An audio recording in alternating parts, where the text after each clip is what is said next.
In this video, I'm going to share with you how to use cardboard boxes to propagate mushroom mycelium and how to use that mycelium to enrich the diet of your worms. Because fungi mycelium is one of the best sources of food that worms can find out in the wild.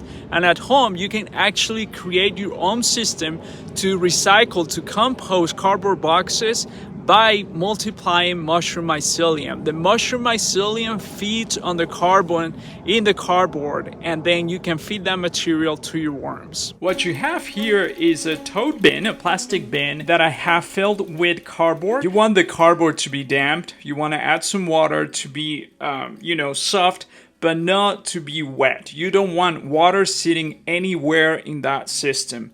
And then you're going to start layering the mushroom spawn in between layers of cardboard. You only need a very small amount of mushroom spawn. When you buy mushroom spawn, which is what I suggest you do, usually you're going to get a big block. It's about 5 pounds of it. So you're going to get a lot more than you need. Once you add it to the cardboard, very quickly it starts to spread and to colonize the material inside of your bin. You want to keep it in a place that's very cool and pretty much the same space where you have your worms. And very quickly, within a couple of weeks, you're gonna see these kind of mushroom mycelium spreading all over the cardboard. Feeding your worms mushroom mycelium is one of the best things that you can do to enrich their diet, because mushroom mycelium is actually something they will naturally find out in the wild and they will gravitate towards it. If you have King Stropharia mushrooms in your garden, you probably notice that worms tend to gravitate towards the areas where there is a lot of that white mycelium under the surface of the soil, because they love eating that material. This is the stuff that you can feed to your worms to enhance their diet, but you can also add this material directly into your garden beds, because King Stropharia has a ton of different benefits, not only to humans, to worms, but also to your garden. So this is an edible mushroom.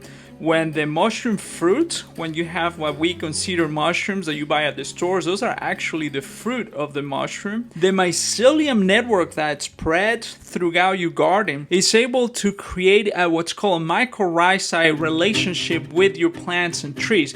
And what that means is the mushroom is going to help your plants grow stronger. It's going to help them get more nutrients out of the soil. It's going to help break down nutrients that are locked into different chemical compounds, and is going to feed that to the roots of your plants. In addition to that, if you have issues with nematodes in your gardens, this particular mushroom has the ability to spear nematodes. It literally hunts the nematodes and eats them. So it's going to help you moderate the amount of nematodes that you have in your garden. So a few considerations for feeding your worms mushroom mycelium. You don't want to bury all the cardboard and the mycelium under a ton of vermicompost, because what's going to happen is that the airflow is going to go down and then the mycelium is going to break down. It's going to die off a lot sooner. Mycelium will normally die inside of a vermicomposting operation. When you think about vermicomposting, it's really driven by bacteria, not so much by fungi. There is fungi present, but most of the activity there is taking place by means of bacteria, nematodes, protozoans, those types of microorganisms. So here what you're doing is you're going to introduce a whole new genre of microorganisms to your bin, which is mushroom mycelium. So you need good air circulation. You don't want the bin to be super hot. That's bad for the worms and bad for the mycelium. But what I would recommend is like either dedicate a section where you're going to add just this material for a little bit, just like a corner of the bin, or, which is even better, is you can layer it right on top of your vermicomposting system, because what's going to happen is going to keep the moisture in there. It's going to keep things really mellow, and the worms are going to come up and they're going to start exploring that cardboard and going crazy all over that mycelium material that they can now chew on. Hey, do me a favor, please click like and subscribe to my channel and share this information, share this video with folks that are going to benefit from getting this information. King Stropharia has a nutritional profile that includes carbohydrates, proteins, minerals, and vitamins.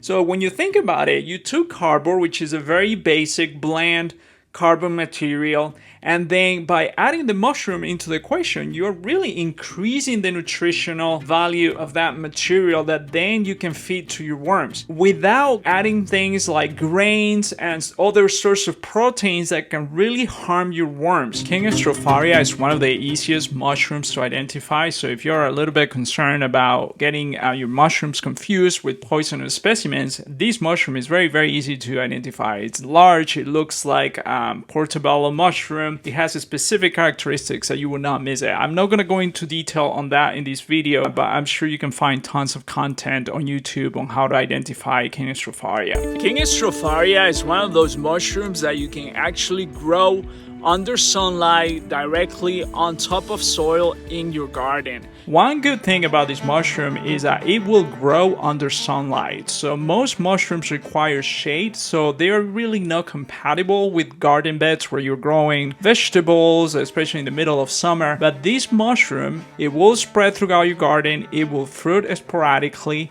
and it will remain in the garden for years and years and years, especially if you continue to feed it what it loves, which is carbon material. Like many other mushrooms, King Stropharia has bioaccumulating properties.